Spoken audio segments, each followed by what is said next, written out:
அனைவருக்கும் வணக்கம். நான் உங்களுடன் அனு. கம்பராமாயணத்தில் மந்தரை சூழ்ச்சி படலம்.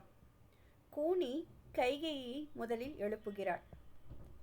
ராமன் சிறு வயதில் விளையாட்டின் பொருட்டு கூனியின் கூனல் முதுகின் மீது மண் உருண்டையை அடித்ததால் அவன் மீது கோபம் கொண்டிருந்த கூனி இப்போது ராமன் முடிசூடப் போகிறான் என்ற செய்தி அறிந்து துடித்தாள், கோபப்பட்டாள்.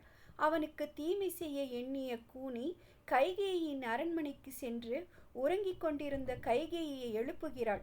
உனக்கு பெரும் துன்பம் வந்திருக்கும் போது அதை பற்றி சிறிதும் கவலைப்படாமல் ராகு பிடிக்கும் முன் ஒளியுடன் விளங்கும் சந்திரன் போன்ற முகத்துடன் தூங்குகிறாயே என்று தூபம் போடத் தொடங்கினாள்.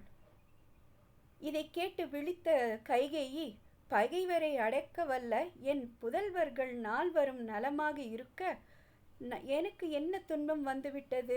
அதிலும் வேதம் போன்ற ராமனை பெற்ற எனக்கு துன்பம் வர முடியுமா என்றாள். ராமன் பால் ஆழ்ந்த பேரன்புடைய கைகேயி கூறியதை கேட்ட கூனி, உன் நன்மையும் செல்வமும் நலிந்தன, கோசலை தன் அறிவினால் நல்வாழ்வு பெற்றாள் என்றாள். மன்னனான தசரதனை கணவனாகவும் புகழ்மிக்க புதல்வர்களையும் பெற்றதை விட கோசலைக்கு மேலான வாழ்வு என்ன இனி வரப்போகிறது என்றாள் கைகேயி. ஆண்கள் எள்ளி நகையாடவும் வீரத்துக்கு இழுக்கு ஏற்படவும் பெண்ணாகிய தாடகையை கொன்ற ராமன் நாளை முடிசூடப் போகிறான். இதுவே கோசலை பெறப்போகும் மேலான வாழ்வு என்றாள் கூனி. இதை கேட்ட மாத்திரத்தில் கோசலையை போன்றே பெரும் மகிழ்ச்சி அடைந்த கைகேயி அந்த எல்லையற்ற மகிழ்ச்சியின் வெளிப்பாடாக அச்செய்தி சொன்ன கூனிக்கு ஒரு உயர்ந்த மாலையை பரிசாக வழங்கினாள். அவ்வளவுதான். கூனி மிக்க கோபம் கொண்டு அதட்டினாள், வைதாள், கண்ணில் தீப்பொறி பறக்க விழித்தாள், மாலையை எறிந்தாள். கைகேயை நோக்கி, நீ அறிவில்லாதவள், உன் மகன் பரதனோடு துன்பம் அடையவே போகிறாய். முடிசூடியதும் ராமனும் சீதையும் சிம்மாசனத்தில் வீற்றிருக்க உன் மகன் பரதன் வெறும் தரையில் இருக்க வேண்டும். கோசலை மறவாமல் தன் மகனுக்கு நல்லதை செய்துவிட்டாள். நீ பெற்றதால் பரதன் அரச பாக்கியம் பெறாமல் போகப் போகிறான். இந்த ராஜ்யத்தை ராமன் தன் தம்பி லக்குவனுடன் ஆளப்போவதால் பரதன் நாட்டை விட்டு விரதம் பூண்டு காடு செல்வதே நல்லது. அரசாளும் காரணம் இப்போதுதான் புரிகிறது. அரச குடியில் பிறந்து அரண்மனையில் வளர்ந்த நீ மிக பெரிய துயரக்கடலில் வீழப்போகிறாய். உன் மகன் பரதன் அழகு, வீரம், கல்வி, இளமை, வில், தொழில் தேர்ச்சி, அளவற்ற ஆற்றல் ஆகியவை இருந்தும் அனைத்தும் புல்வெளியில் சிந்திய அமுதம் போல் அல்லவா ஆகிவிட்டது என்று பெரிய உரை நிகழ்த்தினாள் கூனி. தன் வாயும் கசக்கும்படியான வார்த்தைகளை கேட்ட கைகேயி கோபம் மிக கொண்டு கூறினாள், இச்சூரிய குலத்தவர் நம் உயிரும் பொருளும் போவதானாலும் தம் முறைமை தவறாதவர். தன் குலத்திற்கு இழுக்கு உண்டாகும்படி உன் கீழான புத்தியால் என்ன வார்த்தையெல்லாம் சொன்னாய். அதற்காக உன் நாவை அறுக்காது பொறுத்து கொள்கிறேன். இதை பிறர் அறிய நேர்ந்தால் பெரும் குற்றத்திற்கு ஆளாவாய். என் கண் முன் நில்லாது போய்விடு என்றாள் கைகேயி. ஆனால் மந்தரை அவளை விட்டு போவதாக இல்லை. அவள் அடியில் தஞ்சமென வீழ்ந்து அவளுக்கு நல்லது சொல்லாமல் போக இயலாது என்று கூறி மீண்டும் போதனை செய்ய தொடங்கினாள். மூத்தவனுக்குத்தான் அரசுரிமை என்றால் அவனை விட்டு பெரியவனான மன்னன், அதாவது தசரதன் இருக்கும்போது ராமன் முடிசூடலாமா? அப்படி ராமன் சூடும்போது அவனுடைய இளவலான பரதன் ஏன் முடிசூடக்கூடாது? முற்றும் துறந்த முனிவர்களுக்கு கூட பெறற்கரிய பெருஞ்செல்வம் கிடைத்த பின் அவர்கள் மனநிலை மாறுபடும்.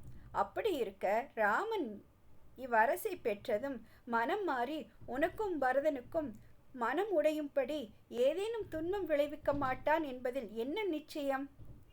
ராமன் அரசாண்டால் பொறாமை குணமுடைய கோசலைக்கே நாடு உடைமையாகும். அதனால் அவளாக பார்த்து உதவுகிற பொருளே உனக்கும் உன் மகனுக்கும் பரதனுக்கும் கிடைக்கும். உன்னிடம் வந்து யாசிப்பவர்களுக்கு நீ கோசலையிடம் இருந்து பொருள் வாங்கி கொடுக்க போகிறாயா? அல்லது நம்மிடம் பொருள் இல்லையே என்று வெட்கப்படுவாயா? இல்லை, வருத்தமடைந்து உயிர் விடுவாயா? உன் மீது மிகவும் அன்பாக உள்ள உன் கணவன் தசரதனுக்கு அஞ்சியே சீதையின் தந்தையாகிய ஜனகன் உன் தந்தை மீது படையெடுக்கவில்லை. ராமன் அரசனானால் உன் தந்தையின் நிலை என்னாகும்? உன்னுடைய அறியாமையால் உனக்கும் உன்னுடைய குலத்துக்கும் ஆபத்து வரப்போகிறது. வேறு பகையரசர்கள் உன் தந்தை மீது படையெடுத்தால் அப்போது ராமன் உன் தந்தைக்கு உதவுவானா? உதவாவிட்டால் என்ன ஆகும்? அது மட்டுமா?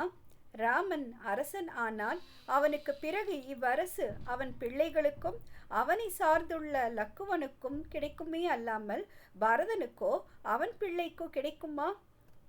இதுவரை கூனி சொல்லி வந்த வார்த்தைகளால் சிறிது சிறிதாக கைகேயின் மனம் மாறத் தொடங்கியது.